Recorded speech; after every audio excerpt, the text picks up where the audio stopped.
आजकल एक बात बहुत कही जा रही सामयिक है जिसको हम बताएंगे जिहाद। लेकिन जिहाद है क्या, उसको हमारे हिंदू भाई जाने कि जिहाद है क्या। परमेश्वर ने मानवता का संदेश देने के लिए पैगंबर मोहम्मद सल्लल्लाहु अलैहि वसल्लम को इस दुनिया में भेजा। आपने जिस समय मक्का में सत्य का संदेश देना शुरू किया, उस समय मक्का में कुरैश सत्ता, ताकत और धन के नशे में चूर थे, घमंड में चूर थे। और घमंड क्या करता है? घमंड बुद्धि और विवेक को नष्ट कर देता है। और जब बुद्धि और विवेक नष्ट हो जाता है तो अच्छाई बुराई, सत्य और असत्य में भेद करने की क्षमता खत्म हो जाती है। मनुष्य नहीं समझ पाता कि क्या अच्छा क्या बुरा है, क्या सत्य है क्या असत्य है। तो उस समय जो कुरैश थे वो घमंड में थे, तो वो अच्छाई बुराई सत्य सत्य समझ नहीं पाए। पैगंबर मोहम्मद सल्लल्लाहु अलैहि वसल्लम के सत्य के संदेश को समझ नहीं पाए और वो उनके आपके विरोधी हो गए। तरह तरह से सताना शुरू किया, आपके ऊपर पत्थर फेंके, कूड़ा फेंका, आपकी जान लेने की कोशिश की, तरह तरह से अपमानित किया। आपके साथी, आपके सहयोगियों यानी मुसलमानों को उस समय अरब की तपती रेत पर भूखा प्यासा नंगा करके लिटाया। और ये सारा का सारा अत्याचार साल दो साल नहीं, कई साल तक चलता रहा। और पैगंबर मोहम्मद सल्लल्लाहु अलैहि वसल्लम लगातार सब्र करते रहे। लेकिन सब्र की भी सीमा होती है।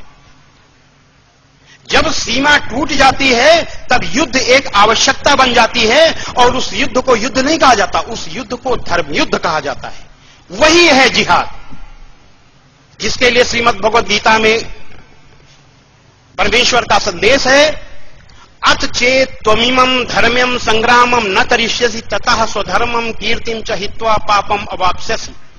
ऐ अर्जुन, यदि तू इस धर्मयुद्ध को नहीं करेगा तो अपने यश, अपने नाम और अपने धर्म दोनों को खोकर तू पाप को प्राप्त होगा।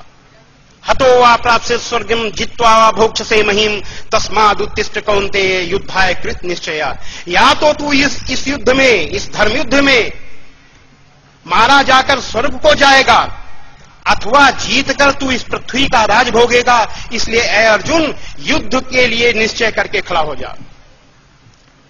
ठीक इसी तरीके से जब तमाम अत्याचार बढ़ते रहे तो अल्लाह की ओर से संदेश आया